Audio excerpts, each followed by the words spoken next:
ನನಗೆ ಅವ್ರನ್ನ ಫಾಲೋ ಮಾಡೋದು ದಿವಸದಿಂದನೇ ಸಿಕ್ಬಿಡ್ತು ಸರ್. ಯಾವನಿಗೋಸ್ಕರ ಬದುಕಕ್ಕೆ ಹೋಗ್ಬೇಡ, ನೀನು ನಿನಗೋಸ್ಕರ ಬದುಕು ಅಂತ ಅವ್ರಿಗೆ ಅವ್ರು ತುಂಬ ಚೆನ್ನಾಗಿ ಅಂತಾರೆ. ನಾನು ಅಂದೆ ಹುಡುಗಿರಿಂದ ಹೋಗ್ಬಿಡ್ರಪ್ಪ ಅಂತ ಹೇಳಿ ನಾನು ಏನು ಮಾಡಿದೆ, ನೀನು ಹಂಗೆ ಮಾಡೋಕ್ಕೆ ಶುರು ಮಾಡಿದೆ. ದುಡ್ಡು ಮಾಡ್ರಿ ಅಂತ ನಾನು ಉಪೇಂದ್ರದಲ್ಲಿ ಹೇಳಿದೆ, ನೀವು ದುಡ್ಡು ಬಿಟ್ಟು ಹುಡುಗಿರಿಂದ ಹೋಗಿ ಅಂತ ನೀವು ಶುರು ಮಾಡ್ಕೊಂಡ್ರಿ. ಅವ್ರು ಹೇಳೋ ಮೆಸೇಜ್ಗೆ ಉಲ್ಟಾವು ತಗೋತಾರೆ ಜನ. ಯಾಕಂದ್ರೆ ಅವ್ರದ್ದಿರೋ ವಿಷನರಿ ಏನಿದೆಯಲ್ಲ ಮೇಡಮ್, ಅದು ಇನ್ನೊಂದು 20-25 ವರ್ಷ ಮುಂದಿನ ವಿಷನರಿ ಅವರು. ನಾವು 25 ವರ್ಷ ರೆಟ್ರೋಸ್ಪೆಕ್ಟಿವ್ ಹಿಂದಕ್ಕೆ ಹೋಗ್ತಿದ್ದೀವಿ ನಾವು ರಿಗ್ರೆಸಿವ್ ಆಗಿ. ಹಾಗಾಗಿ ನಮಗೂ ಅವರು ಕ್ಯಾಶ್ ಮಾಡೋಕೆ ಆಗ್ತಿಲ್ಲ. ಅದೊಂದು ಪ್ರಾಬ್ಲಮ್ ಬಿಡ್ತು ಅಂತ ಹೇಳ್ತು ಅಂದ್ರೆ ಸರ್, ಅವ್ರು ಮಾಡಿರೋ ಸಿನಿಮಾ ಪ್ರತಿಯೊಬ್ಬರು ತಲುಪಬೇಕು. ದಯಮಾಡಿ ನೀವುಗಳು ಎಸ್ಪೆಷಲಿ ಇನ್ನೊಂದೇ ಒಂದು ಮಾತು ನಾನು ಲಾಸ್ಟ್ ಹೇಳ್ತೀನಿ.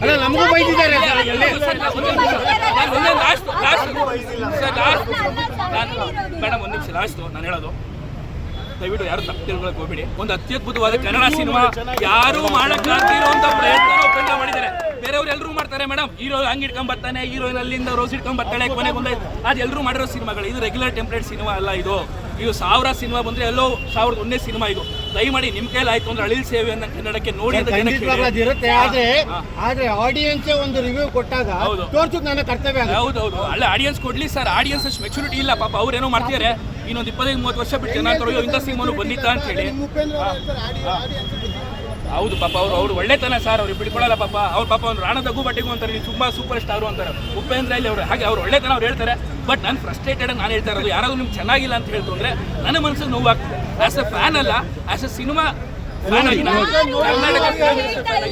ಹಾಗಾಗಿ ದಯಮಾಡಿ ನೀವುಗಳು ಒಂದು ಪಾಸಿಟಿವ್ ವೈಬ್ಸ್ ಎಲ್ಲ ಕಡೆ ಹರಡಿಸಿ ಈ ಸಿನಿಮಾ ಹಿಟ್ ಆಗಬೇಕು. ಹಂಗೆ ನೋಡ್ಕೊಳ್ಳಿ. ಈ ಸಿನಿಮಾ ಜಾತಿ ಧರ್ಮದ ಬಗ್ಗೆ ತುಂಬಾ ಹೇಳಿದ್ದಾರೆ.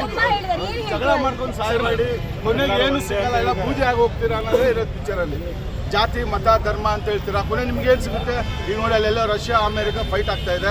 ಕೊನೆಗೆ ಇಲ್ಲೂ ಬಂದ್ರೆ ಏನ್ ಮಾಡ್ತೀರಾ ನೀವು ಮುಂದೆ?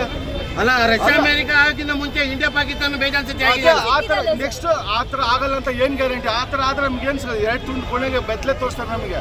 ಯಾಕಂದ್ರೆ ನಾವು ಜಾತಿ ಧರ್ಮ ಅಂತ ಸಾಯ್ತಾ ಇದೀವಲ್ಲ, ಯಾರಿಗೆ ಒಪ್ಪಳಂಗಿಲ್ಲಲ್ಲ ಅದು. ನೀವು ನೋಡಿ, ನೀವು ದಯವಿಟ್ಟು ನೀವು ನೋಡಿ. ಆಯ್ತು, ಎಲ್ಲ ಹೋಗ್ಲಿ, ನೀವು ಸತ್ಯಕ್ಕೆ ಹೋಗ್ತೀರಾ ಅಲ್ವಾ? ಕಲ್ಕಿ ಯುಗಕ್ಕೆ ಹೋಗ್ತೀರಾ? ಕಲ್ಕಿ ಅನ್ನೋದು ಅದು ಬರುತ್ತೋ ಇಲ್ವೋ ಗೊತ್ತಿಲ್ಲ. ಅದು ವಿಲನ್ ಟೈಪಲ್ಲಿ ತೋರಿಸಿದ. ಕಲ್ಕಿ ಆಲ್ರೆಡಿ ಹುಟ್ಟಿದ್ದಾನೆ ರಾಜಕಾರಣಿ ರೂಪದಲ್ಲಿ. ಅವ್ರು ಬಂದು ನಮಗೆಲ್ಲರಿಗೂ ಜಗಳ ಇಡ್ತಾ ಇದ್ರೆ ನಾವು ಜಗಳ ಮಾಡ್ತಾ ಇದ್ದೀವಿ.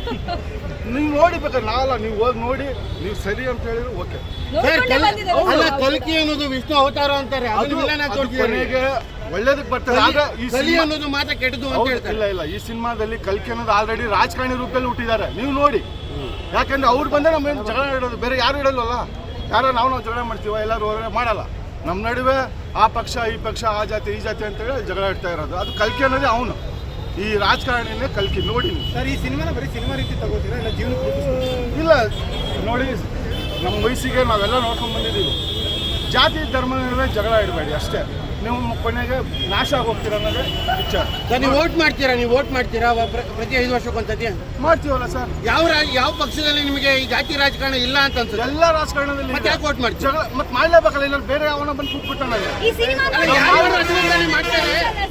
ಯಾರು ಬಂದ್ರು ಅದನ್ನೇ ತಾನೇ ಮಾಡ್ತಾರೆ. ಅಲ್ಲ, ಮತ್ತೆ ಬೇರೆ ಆಪ್ಷನ್ಸ್ ಇಲ್ಲ ನಮ್ಗೆ. ಇರೋದೇ 3 ಜನ ಕದ್ದೋರು ಯಾರು ಅಲ್ವಾ? ಯಾರೋ ಒಬ್ರು ಕದ್ದಿಲ್ಲ ಅಂತ ಏನ್ ಮಾಡ್ತೀರಾ? ಬೇರೆ ಆಪ್ಷನ್ಸ್ ಇಲ್ಲ. ನಂಬರ್ ಹೋಗಿ ಬೇರೆ ನಾವು ಲೂಟ್ ಮಾಡೋಕ್ಕಾಗಲ್ಲ. ಇವಾಗ ಯಾರು ಮಾಡ್ಬೇಕು. ಅದೇ ನೀವು